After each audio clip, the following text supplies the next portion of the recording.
Hi guys, hello everyone. Welcome to my podcast. Today I'll be talking about two real life situations that students often face. Both scenarios involve peer pressure and challenges. And I'll share my thoughts on how to respond in a professional and ethical way. Scenario 1: Emma and cheating.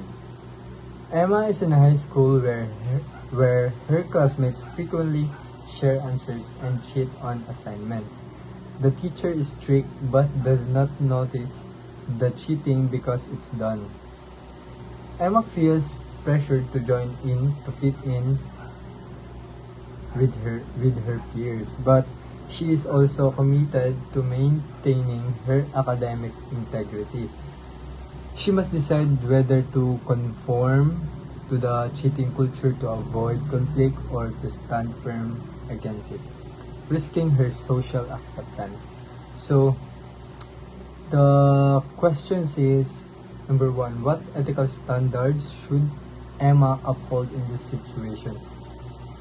Discuss the importance of academic honesty and the impact of cheating on personal integrity and fairness. So my answer is Emma should uphold academic honesty.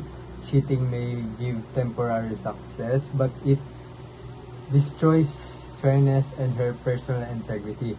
It's important because grades should reflect real effort. And cheating creates an unfair advantage over students who are honest. So number two, should Emma conform to her peers' cheating practices or refuse to participate? If she chooses to conform, what type of conformity is she engaging in? So my answer is she should refuse to participate. If she conforms, it would most likely to be compliance, since she doesn't truly believe cheating is right, but might do it just to be accepted. Number three, if Emma decides to conform by participating in cheating, is it due to a desire for acceptance, compliance, a genuine belief that is cheating justified internalization, or a need to fit into the group's norms identification? So my answer is, if Emma cheats, it's mainly because of compliance.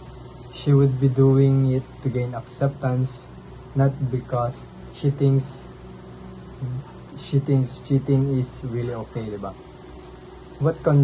Number 4. What conflict management style would be most appropriate for Emma if she decided to address the issue of cheating with her peers?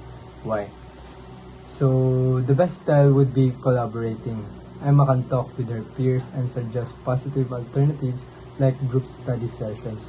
That way, she stands for honesty while also supporting her classmates. Okay, that's scenario 1, guys. Next, scenario 2. Alex and the group project.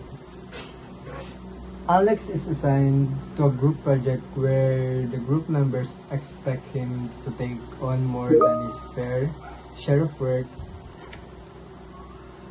Okay, the group is tight-knit and values teamwork, but Alex prefers working independently and feels overwhelmed by the extra responsibilities.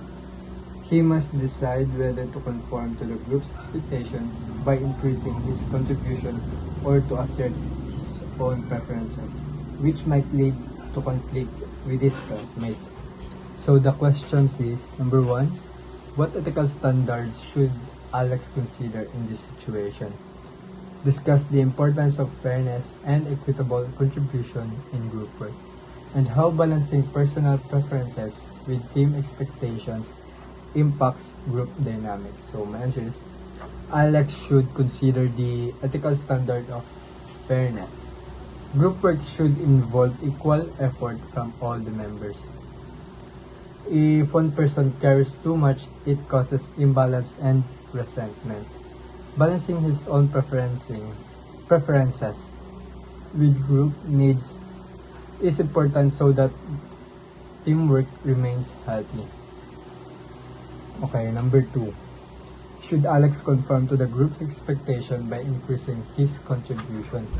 Or should he assert his preference for less responsibility? If she chooses to conform, what type of conformity is he demonstrating? Okay.